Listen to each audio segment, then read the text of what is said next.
views and opinions expressed in this program are those of the participants and do not necessarily reflect the views of BronxNet or the program underwriters. Hola, everyone. Welcome to Open, the one and only show bringing the best of the Bronx, New York, and the world straight to you. I'm Rhina Valentin, your host of Café con Leche every Friday.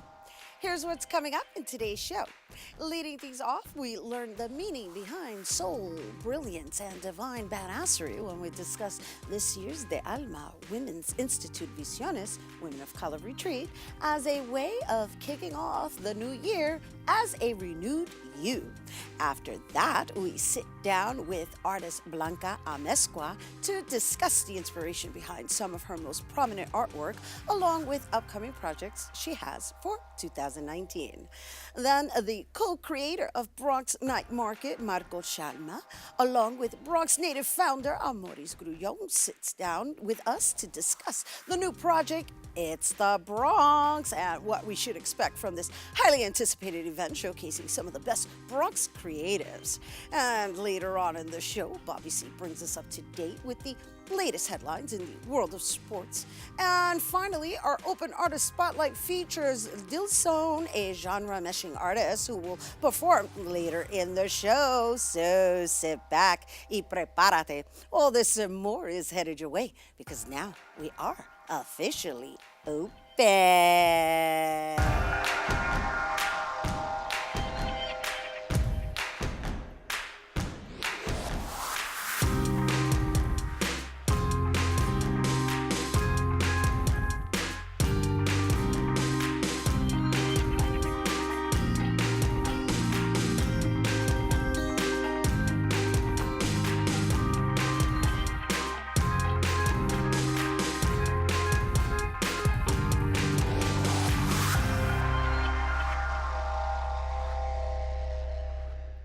Hello and welcome to Open, everyone. Happy New Year's to you. I'll be saying that the entire month of January.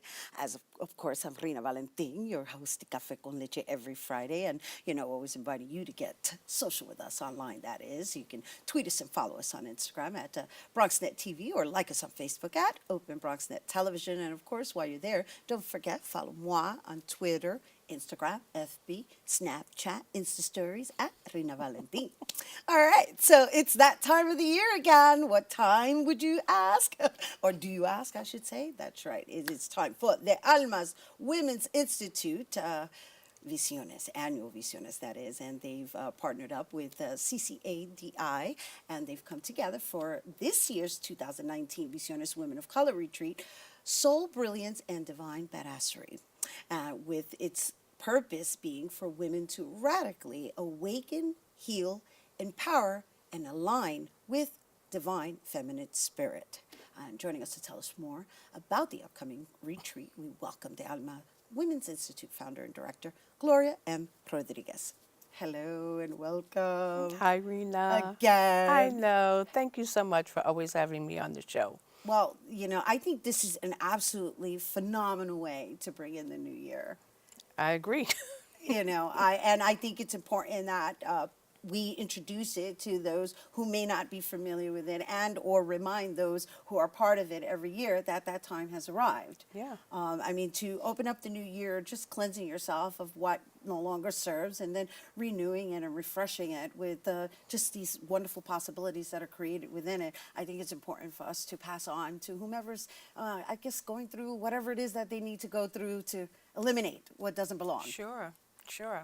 And you've had the personal experience of participating in Visiones and being one of the first members of the Visionera cohort. So you have, the practical experience of having gone through the program. So yeah, thank you. Well, no, thank you for saying that. And I always I'm trying to be generic about the way I'm presenting it because I'm not trying to impose it on anybody. However, from firsthand experience, it's just something that I really feel that everyone should experience. And I think it's a wonderful service that's offered by DeAlmas Women's Institute. And I look forward to it every year personally. So thank you for sharing that. Oh, sure. So this year's theme, which is a very fascinating theme, the title itself, I'm like, okay. It's like soul, brilliance, and divine badassery. Let's talk about that. Well, I mean, every year we have a theme, and the theme kind of, for me, is created based on what's happening in our world and what's happening collectively with women, globally and locally. And so, the intention behind the theme um, comes from a quote from Dr. Clarissa Pincola Estes. And if I just may read it for just a second. Okay. Um, and, and it says here, one of the most calming and powerful actions you can do to intervene in a stormy world is to stand up and show your soul. Soul on deck shines like gold in dark times. And so we are living in some dark times right now. Yeah, we sure are. We sure are. Right. I know. It's a reality. I mean, I don't really want to talk about the policies, but just the fact that they had to have an argument or a debate on national television was really astounding to me. And with that, I say the only reason I say that is because now it's impacting a lot of people personally, right? Because they made their presence known in people's living rooms. Well, I mean, I think that 2018 was a year where we saw, a lot of craziness. I mean, we saw a lot of craziness that impacted people on a very personal level. So the amount of anxiety and fear and emotional instability and depression and upset and anger that came as a result of the policies that were being pushed by this administration, I think, is very present. And so we want, in this workshop, we want women, particularly women of color, to really kind of go beyond and to be able to heal those emotions, to be able to become more heart-centered and express and show their gifts and their talents and their contributions and their light and their love and their compassion for themselves, and take that out into our communities, take that out into the world, and be beacons of light, right? And so hence the title, Show Soul Brilliance. Divine badassery came to be, for me, is primarily because I think that we are being called, particularly women of color, are really being called to take action and to be badass, right? To take risks, to jump in there and be creative and offer up all that we have to offer up, to begin helping to shift this imbalance of masculine and patriarchal energy to more of a feminine one that's rooted in justice and rooted in equality, that is rooted in culture and gender and class and race, intersectionality, to be able to really embrace that and to then step out in the world from that place of strength, from that place of identity, and from that place of justice for all people. So this workshop is about being able to start from the inner, from ourselves, because the only way we're going to change anything in the external world is to change our inner world. And so, to really work with those kinds of narratives that we have internalized as a result of living in a society that has conditioned us in a certain kind of way. Right, to basically repeat the self-limitations Exactly. internally. Exactly. The internal dialogue. I mean, Exactly. as we shared earlier, I participated in these workshops, and so I was curious to know, like, what's different about this year's workshop? Well, this year I think what's different about it is what I just explained, that we're Okay. in these really dark times, where it is an imperative, right, that we show up and that we do it with the support of other women, right?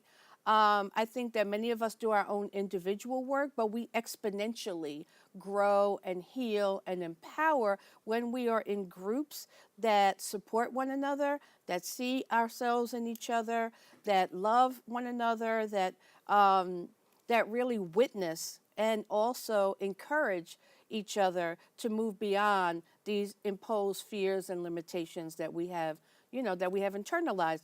In addition to which, we are partnering with the Caribbean Cultural African Diasporic Institute, which is the first time that we've partnered with anyone in terms of doing a Visiones workshop. Right, and I also noticed that it's a new space, and so in the space that is being facilitated, is it a larger space? What's the cap this year? Well, the cap is pretty open. I mean, we're doing the first night in the Caribbean Cultural Center, and then the second day, which is the full day workshop, where we're going to be offering it at the Riverside Church in Manhattan. And so that space is pretty large, so we're not really capping it, and we did that intentionally. Okay. This is our 20th anniversary of collaboration and doing partnership work with the Caribbean Cultural Center, specifically around women's issues, right? But we've been doing Visiones, and DeAlmas has existed for 21 years. So we're not a new organization doing this kind of personal, spiritual, political growth work. Right, beautiful. And I'm happy to be a part of it, and we're inviting you to be a part of it. And so the website for people to register, because this is open to everyone, right? Yeah, it's open Women, to everyone, women. all women, all Right. women of color. And we are actually doing a giveaway now, so you can check our Instagram account for that. And then we have a discounted price, and if you want to bring a friend, if you bring a friend, the price becomes even more discounted. So there are ways in which we are really offering it up to the community, because we really want women in our communities to be able to experience this without having to pay like $1,000 for a weekend retreat. Lovely. Thank you, and thank you for always coming here and sharing it Oh, with thank our you so viewers. much. I And appreciate thank you it. for the work that you Oh, share with us. And, thank you. And also provide for us Well, it's always a pleasure. in leading. So thank you. Thank you. All right, you guys, once again, the Visiones Women of Color Retreat is taking place on January 25th and the 26th. And the registration is, to learn more about the registration and the details, you can visit DeAlmas.net. And of course, follow DeAlmas on Instagram for your chance to win the opportunity to get it for free. So, all right, you guys, we're taking a quick break, but when we come back, we've got, we're going to get to know the inspiration behind one of New York's finest artists, so don't go anywhere.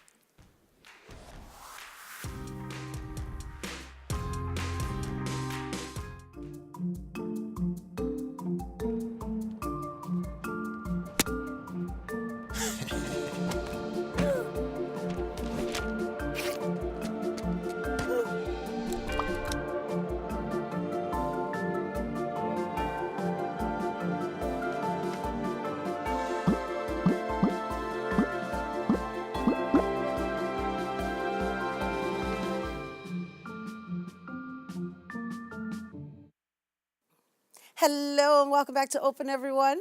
Our next guest is an artist who hails from Mexico, has trained in Italy, lived in Greece for 6 years, and her creative cultural projects have been featured at some of the most prestigious museums and shown throughout the world. Yet here in the Bronx, some of her art involves experiencing her bedroom and most recently her living room. She began AAA 3A, an artist-run space in her apartment, and her projects have also been mentioned in the New York Times, Time Out, Daily News, and that's just to name a few. And now she's going to tell us more about her artworks and upcoming projects. Please welcome artist, educator, and project initiator, Blanka Amezkua. What an introduction. Thank you so much for inviting me. Oh my goodness, what an honor to have you here. Thank you for being here. It's my honor. Oh my Okay. goodness, look, we're just going to honor each other back and forth. No, really, because the day I started reading about your story and just your experiences, I said, I want to meet this woman. I really need to meet her. I'm very curious to learn about how you, made these choices of just relocating and learning from different cultures. Yeah, I mean, I guess, it all, I really did not begin with all the movement. It was my parents. They immigrated to California from Mexico back in the late 70s. And then I migrated from California to New York. Right, but then you studied in Italy.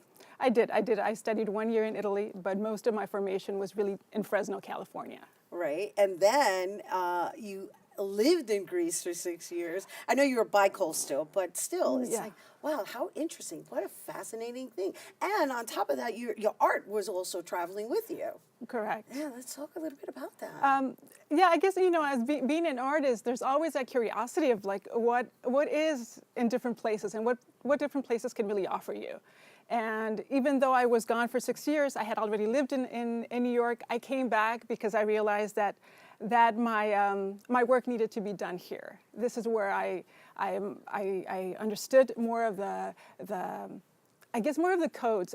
My aesthetic codes were more shaped in this part of the world, and I needed to come back for that. And so what inspires your artwork the most? My work is very. I'm trained as a painter, but folk art is a very is high on the list, as well as popular culture. So I know we have some images of your work, and I'm hoping we can show them while we're talking about it, because I'm leading up to the apartment curation that you do, which I also find very fascinating. But I understand that you just recently closed out an exhibit, right? Correct. I mean, we had the closing for an artist that actually hails from San Francisco. His name is Chucho Perez. One of the main things that I try to do in the space is that I try to represent artists that are not usually represented. And the artwork we're looking at right now? That's actually a collaboration that I've done with my mom and an aunt, and also artists from Oaxaca, Mexico. Okay, so yeah. This is silhouettes of my body. This is from comic book inspired. So I've been working with the imagery of the female found in Mexican adult comic books for quite some time. And this is actually doing interventions on the actual comic book cover, directly on the cover itself. And that? And that's a show that I had last year in New Jersey. Is that the mobile one? And no, actually, that's a part of the other crocheted piece that you saw. This is just an image from the opening. Beautiful. An installation. So I wanted to introduce our audience to some of your artwork before getting into this lovely concept that you have of allowing people to come into your personal space. Like that within itself is art. So let's talk about that. I actually had started a project 10 years ago before I left to Greece called the Bronx Blue Bedroom Project, where I invited artists to come into my actual bedroom and install their work.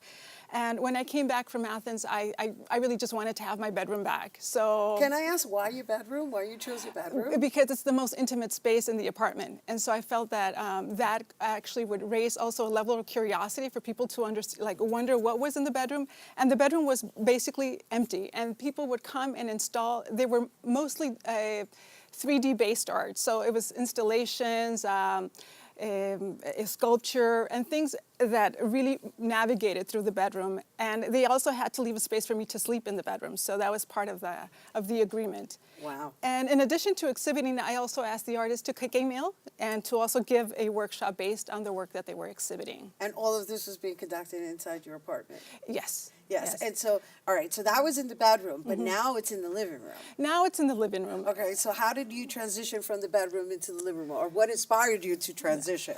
Like I said, Well, you said you wanted your my bedroom back. Yeah, but just the fact that you're allowing people to be in your house is really what I'm curious about. Like I said, I moved from California. Most of my family is in Mexico and in the West Coast. So I felt like I think it's also a part of like wanting to create community and wanting to feel part that you belong in a place.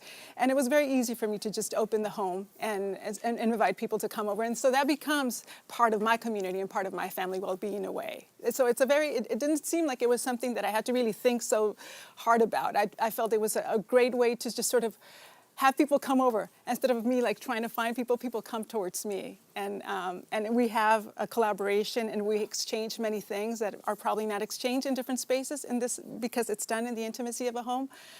That's the part that I think I really, really enjoy. And the name AAAA3A? It's an acronym for my address. I live on Alexander Avenue, apartment 3A. So I just took all the AAs in the address, Okay. 309 Alexander.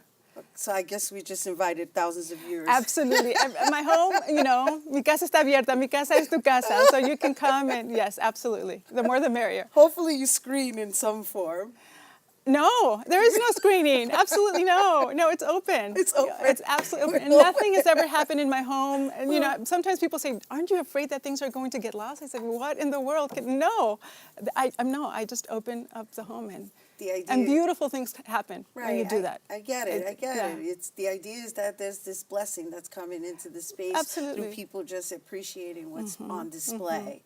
I get it. That's beautiful. Yeah. So what else do we have coming up for 2019? So 2000, going back to Gloria as well, it's actually going to be a year full of a lot of female artists based in the Bronx.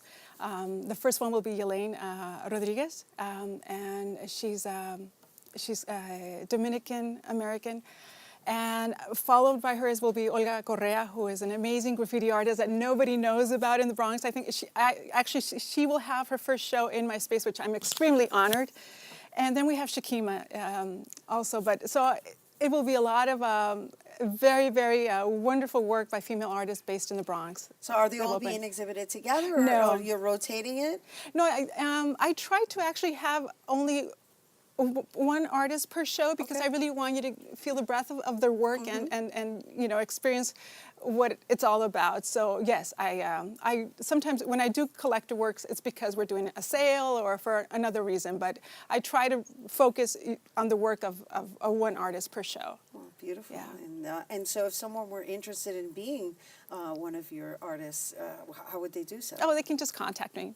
Just come over and have coffee. Oh and, yeah, she gave her address to you. Exactly. Come over and just see the space as well. Because it's in a home. I love it. I love it. Yeah. I love it. I love it. Yeah. Are there any last words you want to share with our viewers? I just would love to see more people that normally don't come to the space to just experience what happens in a home. When you see art in different venues, the experience is very different. So I feel a home really allows for more things to happen other than you going to see the work, but it's actually you meeting another person. And I think that's important. That's lovely. It's lovely. Thank you for opening that up and for taking the time to educate our people. No, right? thank Because you. It's an educational process as well. Y prepárate, because we just announced it to like thousands and thousands of people. Que vengan todos. Que vengan Adelante. todos. Mi casa es su casa. Ay, Sí. ay, ay, she said it again. No es cierto, pero es cierto. Es Thank you, cierto. Blanka. Gracias a ti. All right, you guys, once again, for more on Blanka Amezkua, you and her upcoming artwork, you can visit her website by going to Blanka Amezkua, right? And that's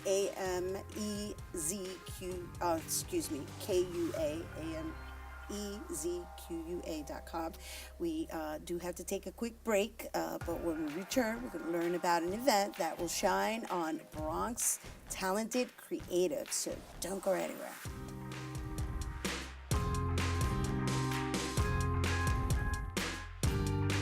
Music is a bridge between the material and the spiritual. As a blind person, you have to be aware that nobody can tell you what you can or can't do. You really have to try things. My wife, who was also blind, was a good cook. When she died, that's when I started Meals on Wheels.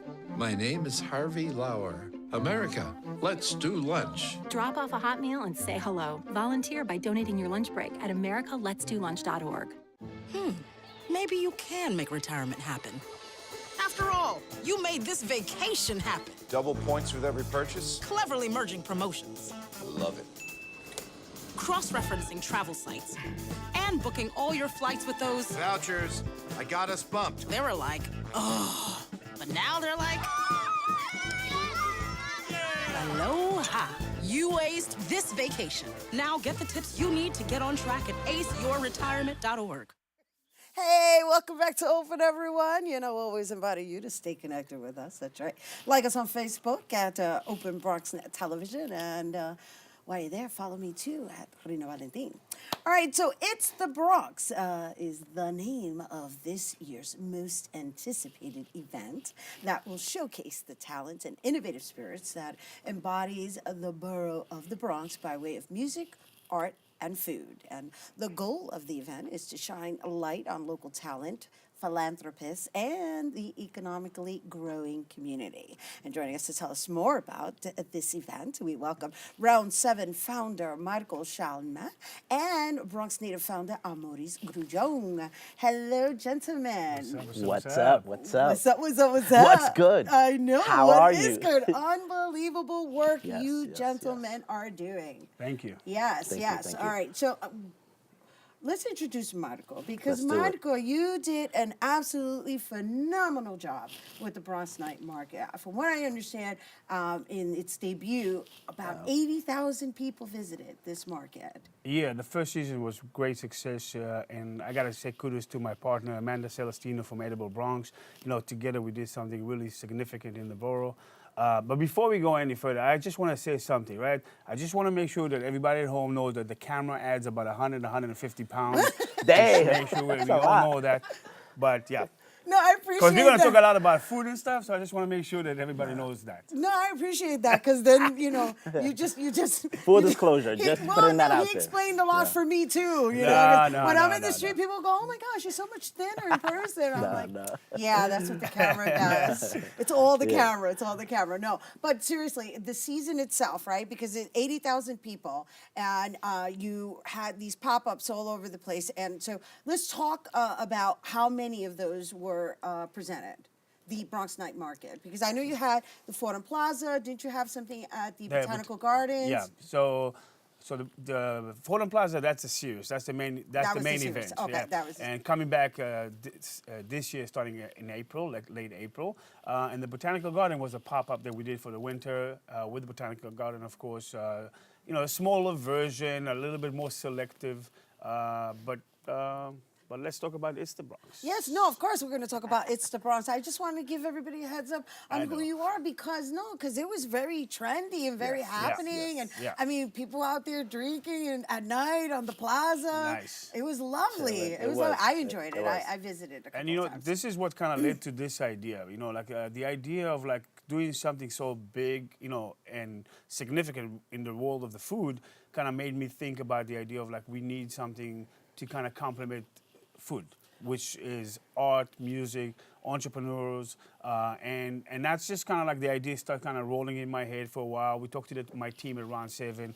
Later on, we brought in Amari and his team to kind of come together and like created this thing called It's the Bronx. So, Yes, Mr. yes. Bronx native, Maurice, now that he What's up? introduced you, I mean, not that you Yes. need an introduction. mean- you're doing some really great collaborative work. Just a kid from the Bronx trying to make it happen, yes. Unbelievable. Yes, thank you, I thank mean, you. let's talk about the store itself, right? You've got Yeah. your storefront, but then you've got all these cultural events. I mean, for me, Bronx Native is becoming a cultural institution. I think so. Yeah. You are correct with that. Yeah. No, I mean, it has been, 2018 was an amazing year for us.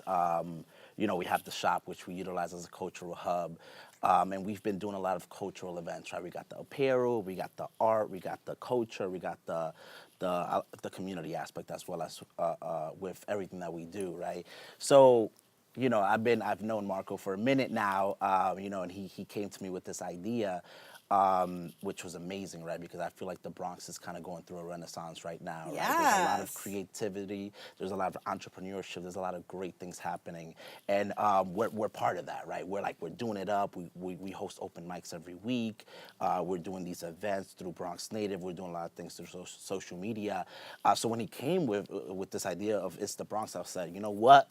Let's do it, right? Let's do it. It's gonna be great. All right, so I just want to yeah. be clear and want to share with everybody that It's the Bronx is not going to happen at Bronx Native, right? No. This is going to be at a bigger venue, Well, and this let's is talk about that big, venue, big.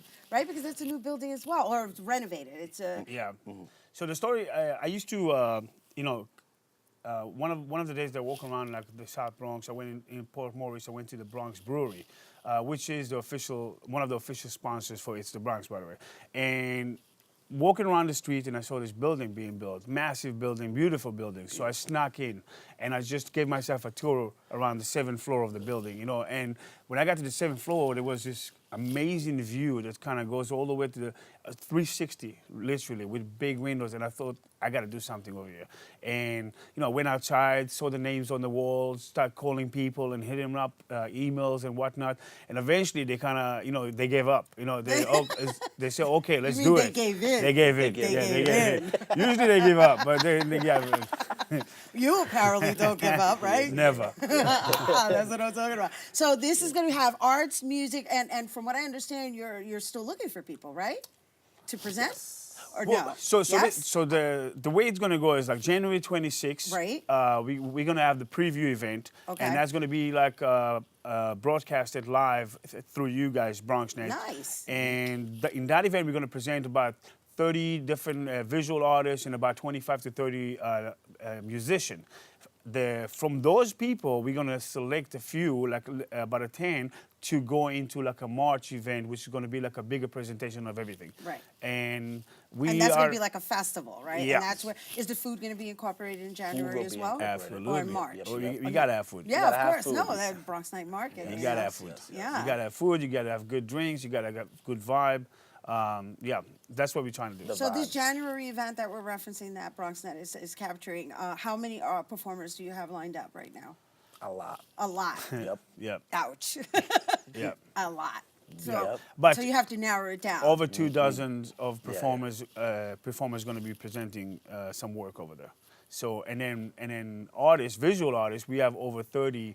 That's going to have different things hang on the walls, and then the crowd, which RSVP. So I got to say something about the RSVP. So we launched the RSVP over here, actually, like Wednesday, a couple weeks ago, and then within less than 12 hours, we got sold out the RSVP. And then we had to Nice. extend. We extended it a little bit as a wait list, and we're trying to kind of see how to negotiate that. Okay, so basically this is going to be broadcasted live by Ye- BronxNet? Hell yeah. Yeah, sorry. Okay, so we're going to be live. We're going to broadcast this live, and you have about more than, 2 dozen performers? Yes. More than 2 dozen performers, and there's no availability for people to RSVP any longer? They can go on a wait list, there's and a then we might open some stuff. It depends on the programming. All right, so this is only for January, but then there's the March event, Yeah. right? Yeah. So, okay, so what are we going to walk away with in January?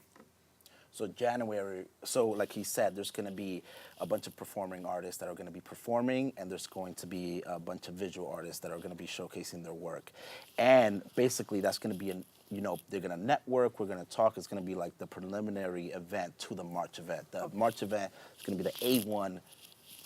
Right, the that's event to that's be the seen, right? So overall. just to that's- help but the reason I'm asking is because I'm wondering, like, how are you going to narrow it down, right? Are there Yeah. going to be judges? That's why I was asking, like, what's the end? So It's a whole it's voting kinda- process. It is a voting process. Yeah, Okay. we're building an algorithm that's going to work on like some Instagram-like, a combination of Instagram likes, voting on, voting by the crowd, by the RSV people on the day of, and a committee that we built. So we built a committee of 20 Bronx influencers. They're gonna be around over there. People that like Amari, myself, Amanda Celestino, and Michael Max from the BronxNet, and other people that kind of like what we call like thought leaders in the community. And so the algorithm will be based on the 3 components, and then we'll choose like the finalists. I don't want to say finalists too much because then it sounds like American Idol, which is kind of but Right, it's not. Right. But is there a finalist? Okay, but I just want clarity, right? So Yeah. when we say finalists, are we saying finalists for food, visual, and performance? Music and art. Music and and art. visual, Yeah. yeah. Not the food? No. No, because we don't want them to compete We're with each just, other. Because we gotta we're have a just gonna little eat bit them of all, everything. right? right? Yeah, so we want them to stay. We want all of them. Okay, Yeah. just making sure. We'll be there. Yeah, and those selected, those voted, will have a larger space. So basically, they're going to have the artists are going to have 20-foot walls to present their stuff over the over the course of the 3 days. The musician, we're going to have a full set, and we're going to create like a PR packaging and all that kind of stuff for the March event. Plus, we're going to have 2 headliners on the March event, a few panels, anything from like media, tech, food, and whatnot. And it's just going to be like a great festival celebrating the Bronx. So Beautiful. Excited. And then we're going to be there. Bronx Net's going to Yep. be covering it. We're going to be capturing it. So basically, everybody's going to get a taste of it. But then the big festival is going to happen in March. So that means you guys have to come back again. Yep. Prior to March. We'll be back. Yeah. Will you be joining us in the event? Well, apparently, I guess I am because you're Okay. putting it on air. That's- So yes, I will be there.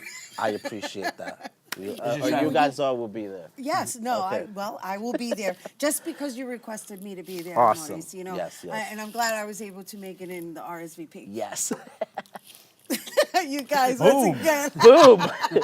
But Okay, yeah. so once again, it's the Bronx. It's a free event, and right now it happens to be sold out. But I'd rather not sold out. There's no RSVPs available. However, you can wait list.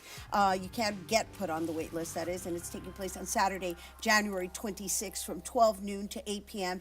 at the newly renovated Union Crossing Bronx building, which is located at 825 East 141st Street. And for more information, you can visit itsthebronx.com. Yes. All right, stay tuned. Bob C's weekly sports roundup is coming up next.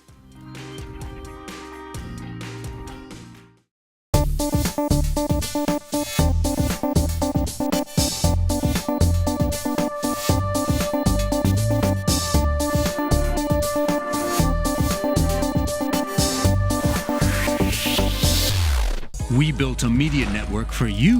BronxNet TV.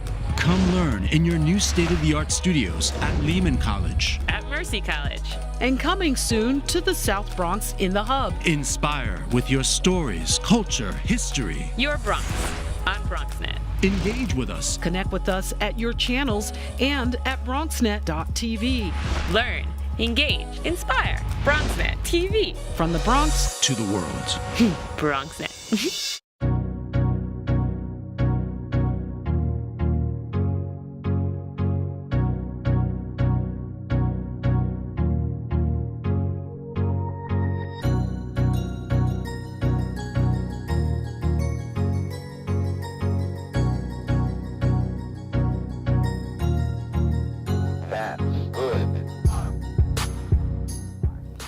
Well, I got this as a paid internship. Spending my time here, I really enjoyed the people that work here. I enjoy what goes on behind the scenes.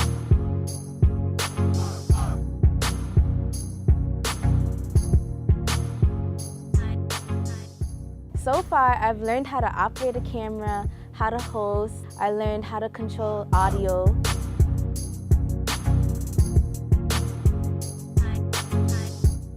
My first time hosting was really nerve-wracking, but I really enjoyed it because it was a new experience.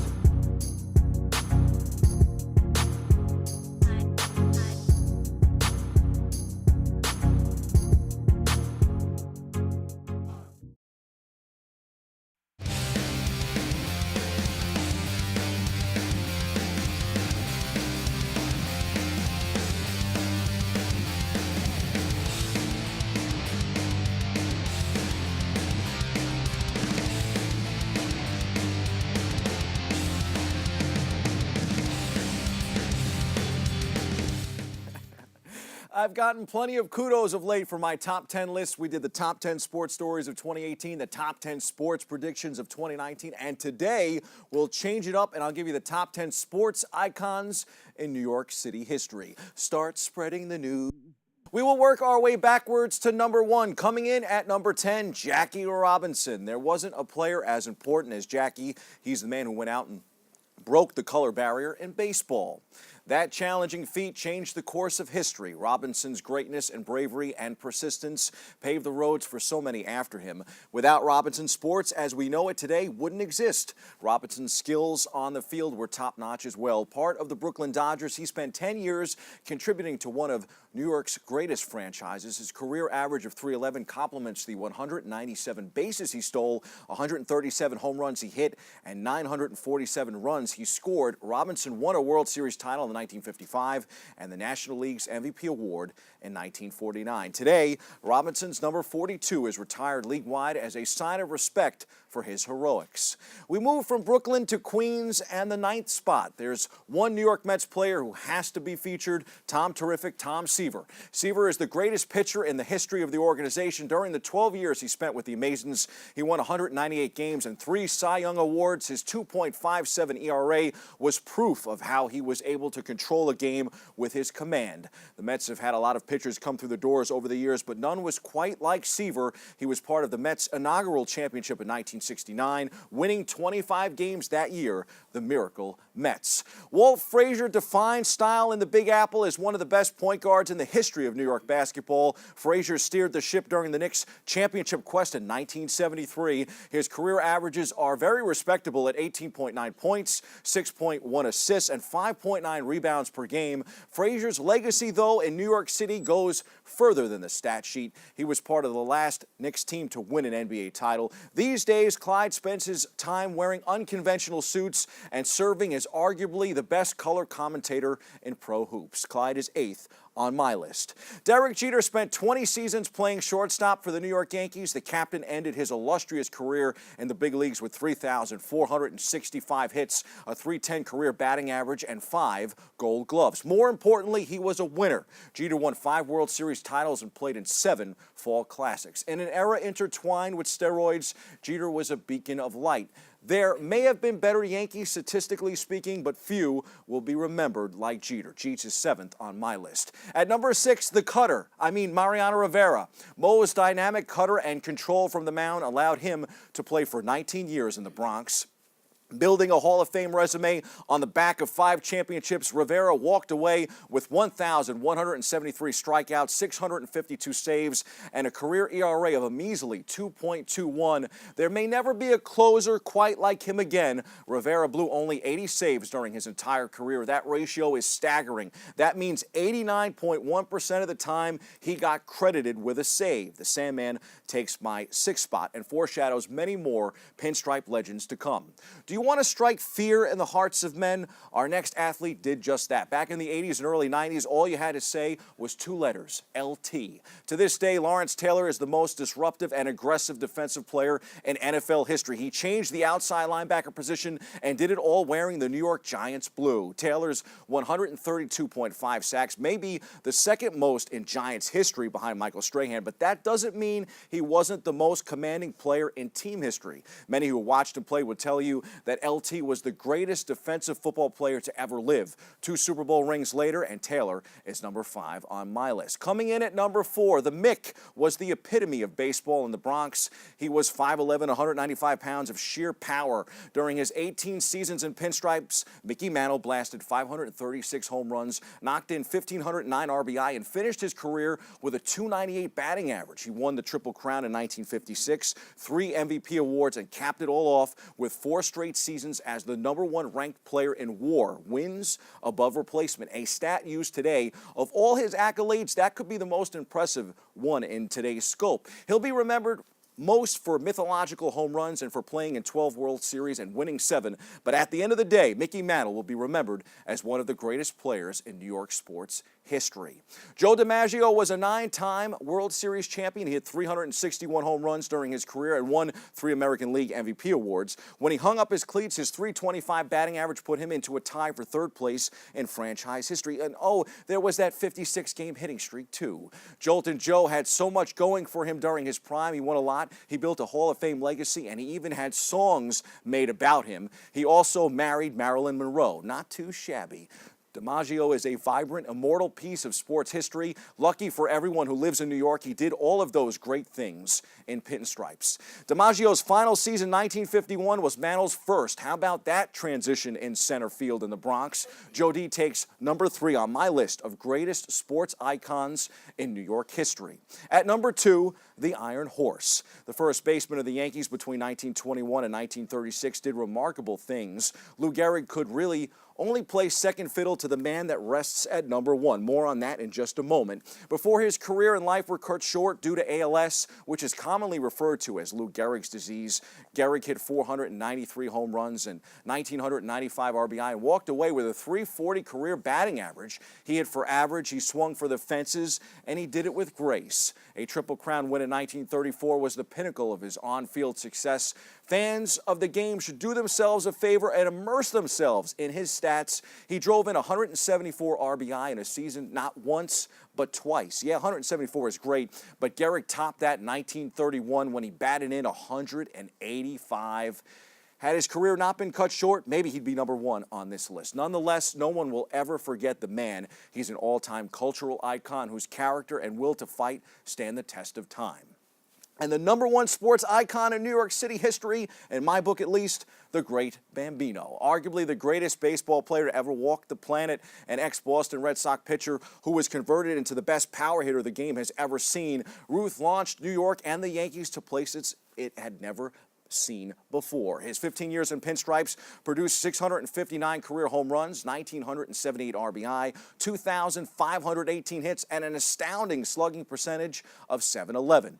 Ruth defied logic as he belted out home run after home run. He was charismatic off the field and brilliant on it. That combination made him an absolute legend. Ruth won 7 World Series with the Bronx Bombers and in the process became the pinnacle of sports legend in New York history. Let the debates begin. I can't wait to hear the Joe Namath, Mark Messier, Patrick Ewing, Sandy Koufax supporters, etc., etc. That's my top 10. What's yours? Chime in on social media. Hit me up at The Voice, Bobby C, and give me your top 10 in order. The greatest sports icons in New York history. Stay tuned. More Open after this.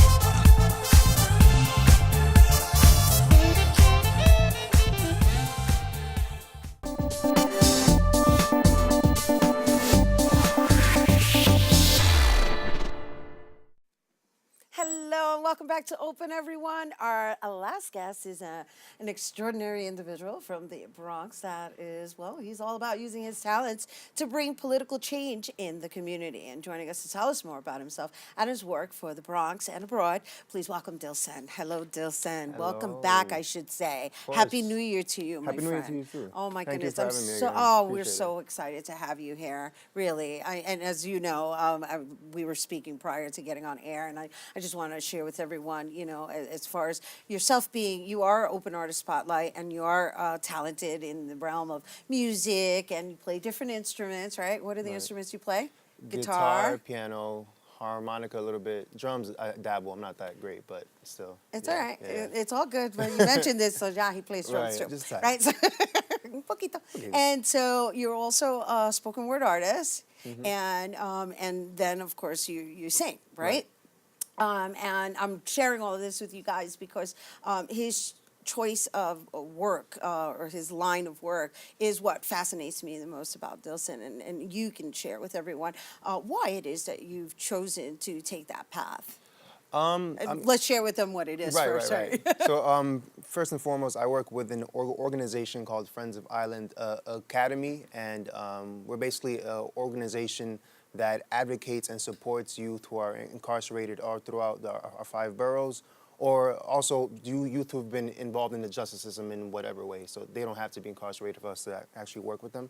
But I've chosen that path because I've always been passionate about the work of mass incarceration as a whole. I think traditionally speaking, there haven't been that much services when it comes to those who are incarcerated. So once they're released into the community, it's almost like, where can I go? What services can I utilize? So when I'm working with youth especially, it's kind of tragic sometimes. So what do you reference as youth in age range? 15 to like 24.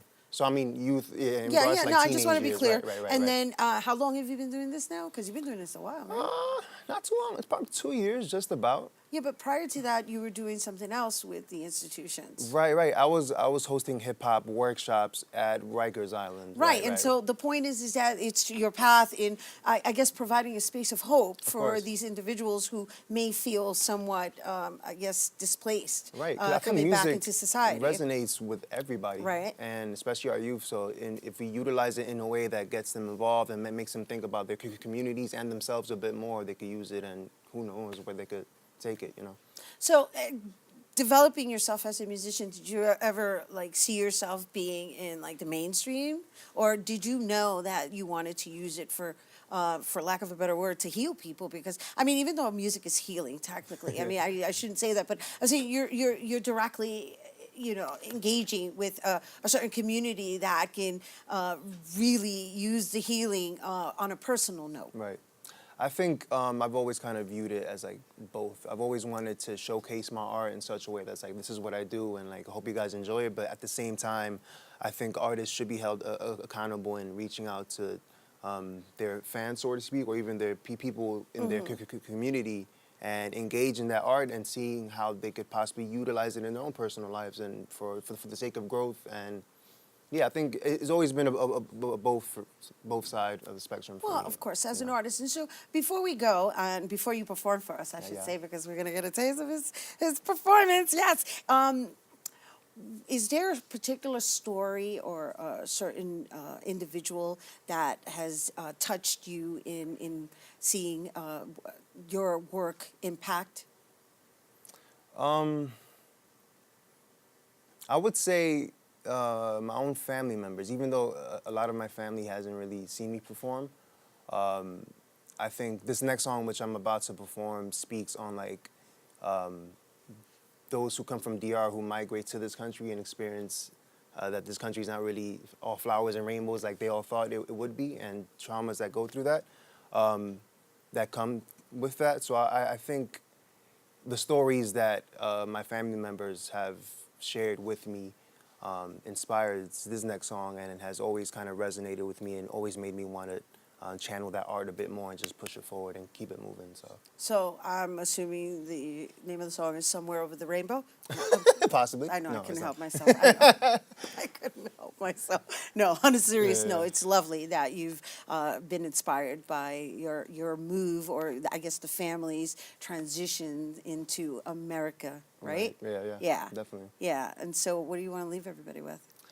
I hope you enjoy it. I don't really have much words. I don't know. Yeah, I mean, the song's basically about that, and what is the name of the song? the song is Nereida. Can you sing it with me? Like maybe we can, like, I can harmonize a rock. little bit. Yeah, sure. Let's do it. Nereida. Wait, you didn't say anything about high so notes. Nereida. All right, ready? Okay, ready? Go. And Nereida. There you go. You got I'll it. go down. You know, I mean, we could kind of work it over the break. Maybe you could bring up a microphone and we could kind of like. Well, I'm not going to perform with Why you. not? You could rock the stage with me. This No? is your open artist Okay, gotcha, spotlight, and I will be on the sidelines and providing, the song rents space in my head. I'll be singing it the rest of the day. All right. Thank you so much for being here with Thank us. you All for right, having me. Dilson. All right, you guys, we're going to take a quick break, but when we return, Dilson will perform Nereida for us when we come back. Patriotism. It inspires passionate debate. It's worn like a badge of honor with good reason, because it means love and devotion for one's country. But what really makes up this country of ours? It's the people. To love America is to love all Americans. This year, patriotism shouldn't just be about pride of country. It should be about love. Love beyond age, sexuality, disability, race, religion, and other labels. Because love has no labels. When they test you,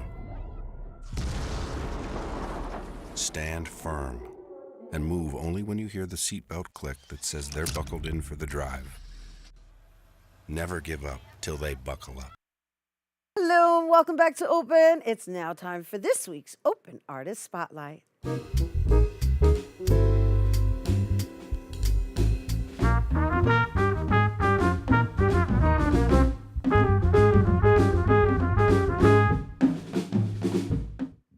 Here now to perform Nereida. Please welcome Dilson. Nereida, quiero nada contigo. Aporta que me ofreciste tu cariño y tu abrigo. A otro lo mío se lo entregaste, dejándome solo y triste. Nereida, me traicionaste.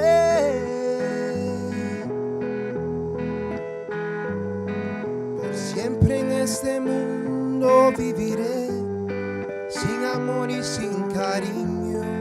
Nereida, tengo fe que contando las estrellas quizás puedo llenar este vacío que dejó su corazón. A broken heart With no chest to call home, she emptied my wallet and took a piece of my soul. Like, whoa, the pain from being drunk and alone, I'm low.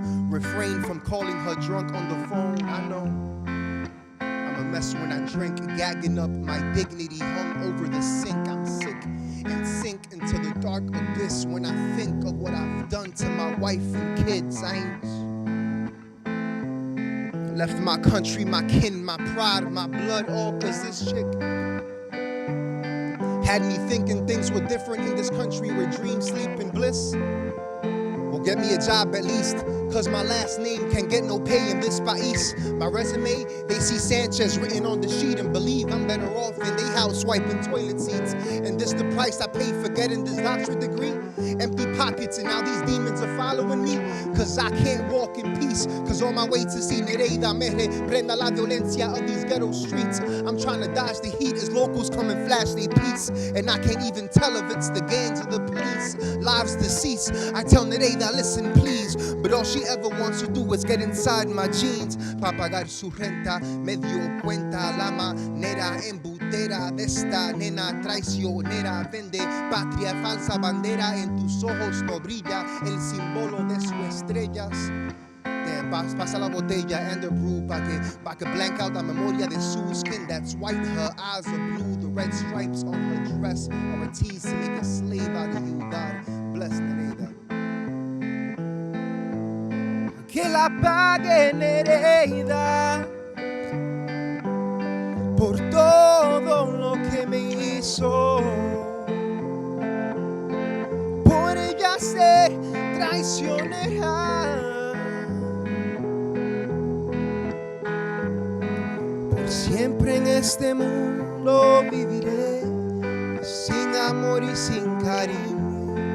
Nereida, tengo dando las estrellas, quizás puedo llenar este vacío que dejó su corazón.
Thank you guys so much. Dilson, everyone! Oh my gosh, thank you for blessing us with that. Oh, that was so beautiful. Absolutely. I hope you play us out. You guys, for more on Dilson, be sure to follow him on Instagram at Dilson_93. Will you play me out as I say goodbye to our guests? I'll play the way it's supposed to play. You're gonna you play whatever way you like. That is our show today, mi gente. Thanks to all our guests for coming through, and to you, our viewers, for tuning in. If you missed any part of the show, you can check out the recablecast tonight and 24 hours a day at bronxnet.tv. I'm Rhina Valentin, and from all of us here at Open, may the universe provide paz, prosperity, y amor. Adios. Sigue.